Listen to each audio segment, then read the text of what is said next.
Assalamualaikum warahmatullahi wabarakatuh. Perkenalkan, nama saya Mita Islamia dengan NPM 06.2020.1.07.328. Di sini saya akan mempresentasikan tugas resmi dari dosen untuk tugas praktikum sistem operasi. Di sini saya akan mempresentasikan tentang sejarah komputer dari masa ke masa.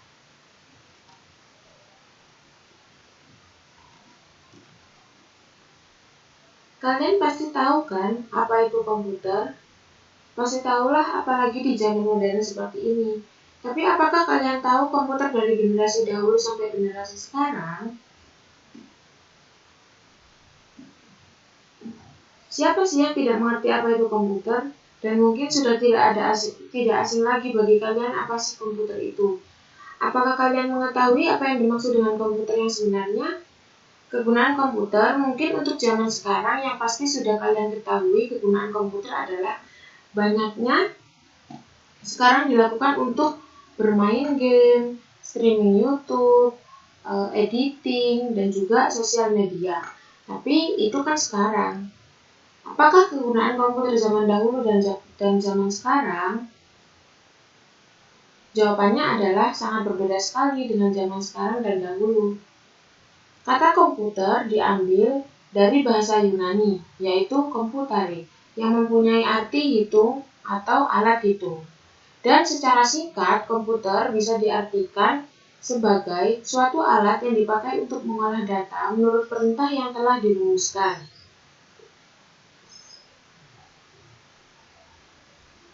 Jadi, zaman dahulu, komputer bukan digunakan untuk bermain game, tetapi streaming, editing, maupun sosial media. Jelas beda di zaman dahulu dan zaman sekarang. Dan komputer, menurut arti yang lebih terdefinisi ialah perangkat elektronik yang terdiri dari komponen-komponen yang saling bekerja antara satu dengan yang lainnya untuk menghasilkan informasi berdasarkan program dan data yang ada dalam membantu pekerjaan manusia agar lebih efektif dan efisien. Dalam pengoperasian komputer itu harus adanya hardware, software, dan juga brainware, di mana tiga ini tersebut itu berkaitan dengan satu sama lain karena saling bekerja sama. Hardware tanpa adanya software, maka dia tidak ada artinya. Hardware dan software tanpa ada brainware, maka itu tidak bisa dijalankan karena brainware adalah suatu user pengendali dari sistem komputer tersebut. Yang pertama yaitu komputer generasi pertama. Setelah tahun 1940, komputer generasi pertama dibuat dengan tabung vakum sebagai komponen dasar pembuatannya. Sayangnya tabung vakum ini dianggap tidak efisien karena cepat sekali panas dan juga menghabiskan listrik yang terlalu banyak. Ini adalah gambar untuk tabung vakum pada tahun 1940. Terus, selanjutnya, Electronic Numerical Integrator and Computer atau ENIAC merupakan komputer generasi pertama. J. Prescott Eckert dan John McLean merupakan orang yang mengembangkan ENIAC tersebut yang merupakan generasi pertama. Yang pertama yaitu menggunakan 18.000 tabung vakum di University of Pennsylvania dan waktu pengerjaannya itu selama 3 tahun. Dirancang pada tahun 1942 dan dimulai pada tahun 1943 dan selesai pada tahun 1946. Jadi pengerjaannya itu selama 3 tahun. Meski sudah dirancang sejak 1942, namun baru dimulai pada tahun 1943 dan selesai pada tahun 1946. Yang pertama yaitu ada ciri-ciri komputer generasi pertama. Ciri-ciri komputer generasi pertama, yang pertama yaitu adalah hardware-nya besar karena membutuhkan 18.000 tabung vakum. Terus yang kedua yaitu membutuhkan listrik yang besar. Karena hardware yang besar maka pastinya membutuhkan listrik yang besar juga. Jadi hardware yang dipakai itu di dalam tabung vakum itu adalah 18.000. Jadi kalau semakin banyak yang dipakai hardware-nya, maka semakin besar juga listrik pengeluarannya. Terus selanjutnya yaitu mesin pendingin. pada komputer generasi pertama ini membutuhkan mesin pendingin karena pada komputer generasi pertama ini mesinnya mudah panas, jadi dibutuhkan untuk mesin pendingin. Selanjutnya yaitu penyimpanannya kecil. Kemudian ada komputer generasi kedua tahun 1959 sampai 1965. Pada tahun 1959, tabung vakum yang menjadi dasar pada komputer pada generasi pertama telah tergantikan dengan transistor. Pengganti komponen ini dilakukan karena transistor dianggap lebih efisien dibandingkan dengan tabung vakum.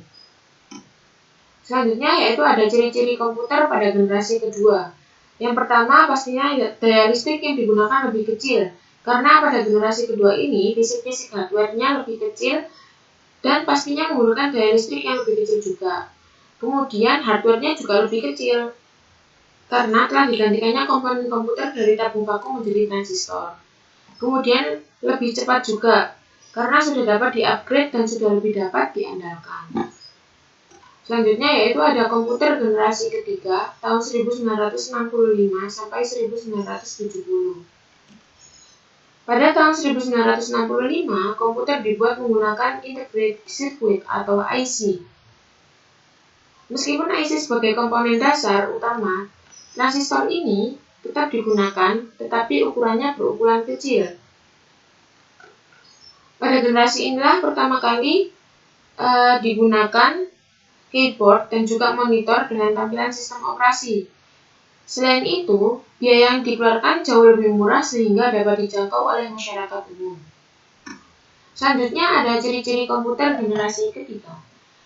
Yang pertama yaitu harganya lebih murah sehingga dapat dijangkau oleh masyarakat umum. Yang kedua yaitu daya listrik lebih kecil dibandingkan komputer pada generasi-generasi sebelum-sebelumnya. Yang ketiga yaitu penyimpanannya lebih besar karena telah diupdate. Yang keempat, kecepatannya 10 kali lebih cepat dibandingkan generasi pertama dan komputer-komputer pada generasi sebelumnya. Selanjutnya, di sini ada komputer generasi keempat tahun 1971 hingga 2000-an. Komputer generasi keempat dibuat dengan tujuan pengembangan lebih jelas, yaitu memperkecil ukuran sirkuit dan komponennya. Generasi ini menggunakan komponen dasar mikroprosesor seperti komputer yang masih beredar pada zaman sekarang. Perusahaan Intel merupakan perusahaan yang sangat berpengaruh dalam perkembangan IC. Perusahaan ini mampu menciptakan Intel 4004 yang menjadi asal mula perkembangan komputer dengan meletakkan seluruh komponen dari sebuah komputer dalam sebuah chip yang sangat kecil. Intel berhasil menggantikan komputer besar menjadi lebih kecil dan lebih efisien. Perkembangan ini memungkinkan orang biasa menggunakan komputer hingga komputer tidak mendominasi di perusahaan-perusahaan saja.